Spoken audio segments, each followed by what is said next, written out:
You'd never guess this bumper was just hit 3 weeks ago. Here's how PPF saved it.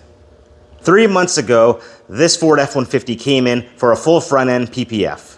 Recently, the owner was hit in a parking lot and took damage to his bumper. Now, normally to repair that, you would need to do a paint job, but that's the power of PPF. It takes the damage so that your paint doesn't have to.